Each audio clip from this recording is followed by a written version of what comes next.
Hello, YouTubers. Welcome back to Yorkshire Media One. I am Mark, your host, your presenter, whatever you want me to be. Yes, I am cheaper and better than the BBC. So, what are we here to talk about? Well, it's Mark's Sunday Talk, and we'll talk about a little bit of everything, I suppose, and things like that. So, I hope you've all enjoyed your New Year, your New Year's Day, and all that.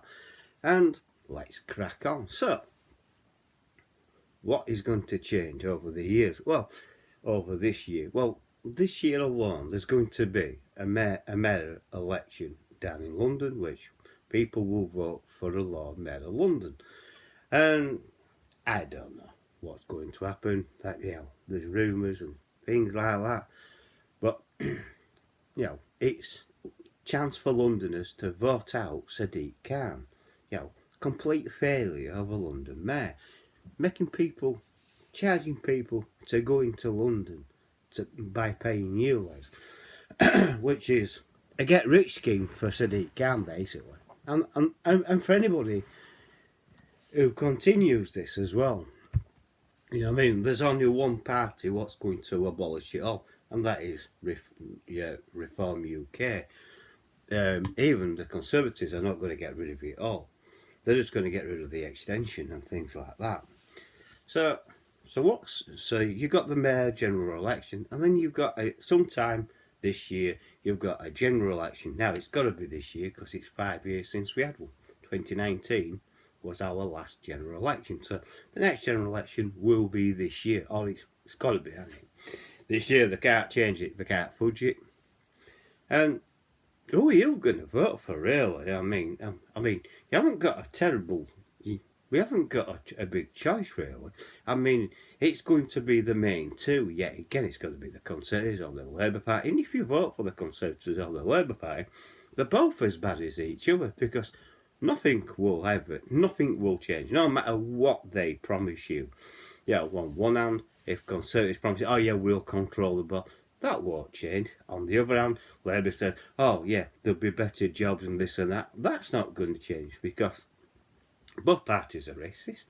Let's face it, Labour supports Hamas, terrorist organisation, because they're supporting Palestine, not Israel, and things like that. Israel got invaded, for Christ's sake, in October last year. So what's going on, really? It is ridiculous. Under Labour, if we had Keir Starmer, which would be a disaster, let me tell you now, if we had Keir Starmer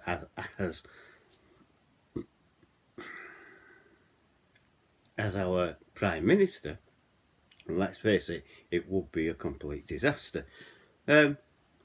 We'd be limited to what we could do. Our freedom is slowly being eroded away, which it is, and people's got to wake up to this. This is definitely the truth. If you go, this all started way back in 1959, 1960, where they had to get certain people into certain organisations, which they have done successfully, may I add, and things like that, And the result is, right now in 2024, your restriction of movement is going to be restricted a hell of a lot more than what people realise, especially when they introduce 15-minute cities or C40 cities and things like that. This is going to reduce movement, complete movement. When, let's face it, they are introducing 20 mile an hour speed zones. And that will be, Labour will do this. They will do exactly what they've done with Wales. And they will put across the United Kingdom 20 mile an hour speed zone on all roads, no matter where you live. And that will happen. People say, oh yeah, it's only for other. No, it's for every car, every vehicle. Even pay per mile will be for every vehicle. And I'm telling you, it'll be for every vehicle. And that will happen. That will definitely happen if Labour get into power. Because it's all about restricting movement. You won't be able to go to the countryside and back because movement will, you'll be restricted from within till if you have to leave, your 15-minute city to go to another 15 to get to the country, you won't be allowed. And don't forget, under 15-minute city rules, all vehicles must be registered with the council as well as the DVLA. So the council can fit in a black box and tell you when you can drive or when you can't drive, and things like and give you a pass. And the pass will last, it'll be an 100-day pass for the whole family, so the whole family has to use it. And if you're using 2 passes in one day, it's not going to last. It's not going to last, is it? You know what I mean? And then when you run out of these passes, then you have to ring the council to ask permission to go to work. If they say, no, you can't go to work, then you can't go to work. And it's as simple as that. And that's called communism. That's how it's going to work. It's as simple as that. And our government have fallen for it. Up, line and sinker have fallen for it. This is what they call levelling up. This is what they call the Great Reset. However you name it, it is all about restriction of movement. And it always has been, and it always will be. It's like electric vehicles, cars, EVs. That's why they were designed. EVs, you know what I mean? Instead of selling them alongside petrol and diesel, the government decided that, you've got to have these, to force them onto us, literally forcing them onto us, which I don't agree with. I never have, and I never will. At the end of the day, the money men at the top of the tree of all this, that's who's making the most money out of this. Apart from, you got your Sadiq Khan, and then you got your Conservative Prime Minister, and then right at the top you got the big money men who are really in charge, and they're really forcing it, you know what I mean? But when you think about it, electric vehicles is not the solution to the problem. Well, there's never been a problem until Boris Johnson created the problem. And don't forget, it was under Boris Johnson when all this started, all this rubbish about levelling up, Great Reset, like it's all this crap. And unfortunately, someone like Sadiq Khan wants it, and so does Keir Starmer, and so does Rishi Sunak. Now, Rishi Sunak is a multi-billionaire. He doesn't need it. But that's what it's going to favour. So this Great Reset, you'll own nothing and you'll be happy. Well, you won't be happy, will you? But you know what I'm getting at. What will happen is the money people, the people with the money, the multi-millionaires, will be allowed to drive their cars. They won't be limited. People like me and you, who can't afford electric cars, won't be allowed to drive. Not without going through some hoops, jumping hoops and hurdles and things, and paying out outrageous amounts of insurance money, like I had to do on my last car. On my last car, I only had a Citroen Berlingo Eco, and it did what it did. It did 60 miles per gallon and things like that. It was rated a lot higher, but it did that. When I told them what the vehicle was, the first year was fine. It was only about 300 quid, and then they suddenly bumped it up to 1,300. I ain't paying that. You got no chance. So I argued, and they bought it down to 600. So from 1,300 to 600, I got a deal at 600 quid.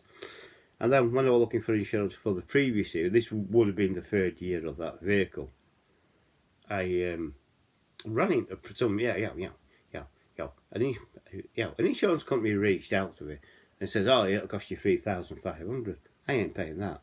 And I asked all the insurance companies what I usually do ask, and they were saying roughly the same. And I thought, nah, the government had bumped it all up, and that was the start of this what's happening now, basically, at the end of the day. I mean, there's a lot of insurance companies who won't insure EVs and things like that, so the government's got a big problem. They really have. How can you deploy all EVs into the world when most insurance companies won't insure them because it's the too high risk and things like that, which they are. They're a very high risk. just in case if they set fire and things like that. You know what I mean? But you've been seeing fires from diesel cars and things like that. And I think these fires, what we've been seeing, have been set deliberately as well, you know what I mean? And if you look at Luton Airport, I don't know what set fire, I don't know if it were an electric car or a diesel or a petrol, but it could have been done deliberate, but we won't go there, will we? So at the end of the day, this is what your new government is going to do. It will restrict movement. It will bring in legislation to restrict movement. And they'll say it's for the better, which it's not for the better at all. What is for the better is to stop curtailing people's freedoms. And this is what it's about, your freedom, your right to roam. That's what they're trying to stop, your right to roam at the end of the day. And this has to stop. And people must wake up to this. And if you don't wake up to it, well, you're going to end up in a communist state. We will end up being like China, Russia, North Korea, and things like that. So you better wake up. You know what I mean? Because you'll be under a dictatorship completely. And if you let it happen, then people are more stupid than what I thought. Because at the end of the day, we should not let this happen. We fought World War II to keep out fascism and things like that, to keep them out. That's why we fought World War II, to keep Hitler out, to stop mass murdering the Jews. Millions and millions of Jews got murdered in World War II. We don't want that to happen again. We don't want anyone to be bullied because of who they are or what their religion is. It is absolutely pathetic and stupid. And yes, you've got to go down that road. But at the moment, you know, so you've got a general election coming. Choose very carefully who you want to represent you. And at the end of the day, you know what I mean? Because at the end of the day, the government are supposed to be doing what we want them to do, not the other way around. Not what they want us to do, but what we want them to do at the end of the day. And that's what it's all about. That's what it's supposed to be all about. So just be careful who you choose to be your next government, because it could be your last general election, in my opinion. And that's only in my opinion. So I hope you've enjoyed 2024. You know what I mean?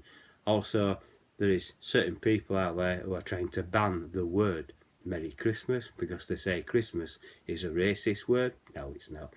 It's from people who say that Christmas is a racist word. It's from a very small-minded majority of people who need the asses spanking and the dumbest shoving back in the mouth, basically, at the end of the day. But that's where we are at the moment. You know what I mean? It's like Australia, they're trying to cancel Anzac Day and things like that, which is all wrong. You know what I mean? To me, I will always say Merry Christmas. It's not Happy Holidays in the United Kingdom. It may be in America, but not in the United Kingdom. It's always been Merry Christmas, and that's what it will always be. Because I will not, and I will tell you now, I will not conform to anything what says Happy Holidays. I'll tell you that now. I won't. It'll be a Merry Christmas and a Happy New Year. So, Happy New Year, and so that's what it is. So, let's face it, at the end of the day, this general election is about our freedom. We are voting for our freedoms, to keep our freedom, not to lose it, because, let's face it, if Conservative or the Labour Party get in, we're going to lose our freedom completely. Thank you for watching. If you made it this far, please give me a like. Please subscribe if you're new. Hit the bell icon, it all. That will let you know when I'm uploading another video. Please share the video to your friends and your family and to other social media like Twitch, Instagram, Facebook, X, and use the comment section below. And I'll catch you on the next one. Bye for now. Catch you all later. Bye.